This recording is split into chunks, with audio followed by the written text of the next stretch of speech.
ഇനി മുതൽ നീ ഇവിടെയാണ് കിടക്കുന്നതെങ്കിൽ ഞാൻ മാറി തന്നേക്കാം. അയ്യോ രവിയേട്ടൻ, അതിന്റെ ആവശ്യമില്ല. രവിയേട്ടന് ഞാനിവിടെ കിടക്കുന്നത് ബുദ്ധിമുട്ടുണ്ടെങ്കിൽ ഞാൻ അപ്പുറത്തെ മുറിയിലേക്ക് പൊക്കോളാം. ആ, കുറച്ചു നാളായി 2 മുറികളിലും 2 വീടുകളിലൊക്കെ ആയിട്ടാണല്ലോ നമ്മൾ കിടക്കുന്നത്. ഞാൻ അങ്ങനെയൊക്കെ ചെയ്തത് ഗർഭിണിയായി എനിക്ക് രവിയേട്ടൻ ഡിവോഴ്സ് നോട്ടീസ് അയച്ചതുകൊണ്ടല്ലേ. ലോകത്തിലേതെങ്കിലും ഒരു ഭാര്യ സഹിക്കുന്ന കാര്യമാണോ അത്?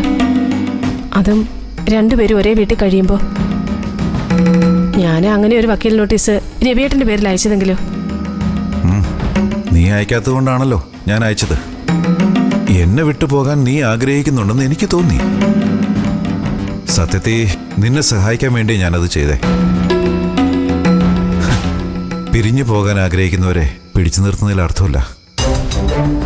എത്രയും വേഗം അവർക്കുള്ള വഴി തുറന്നു കൊടുത്താ അവഗണനയും അവജ്ഞയും കാണാതെ ജീവിക്കാമല്ലോ.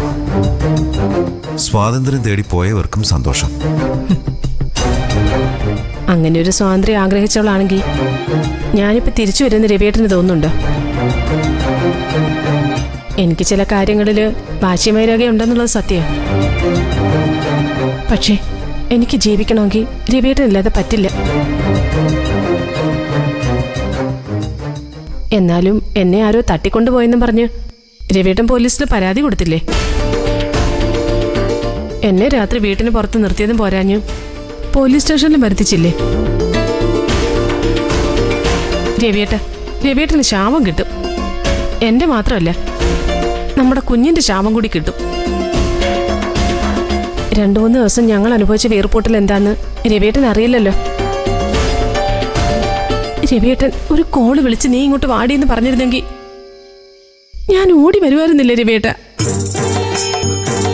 ഓ, ഞാനിപ്പോഴും അഭിനയിക്കുകയാണെന്ന് രവിയേട്ടന് തോന്നുന്നുണ്ടാവും. അത് രവിയേട്ടന്റെ മുഖത്ത് എഴുതി വെച്ചിട്ടുണ്ട്. ആ, അഭിനയം കൊണ്ട് നിനക്കെൻ്റെ മനസ്സിനെ സ്വാധീനിക്കാൻ കഴിയുന്നുണ്ടെങ്കിൽ അതിനെ ഞാൻ അംഗീകരിക്കാൻ തയ്യാറാണ്. പക്ഷേ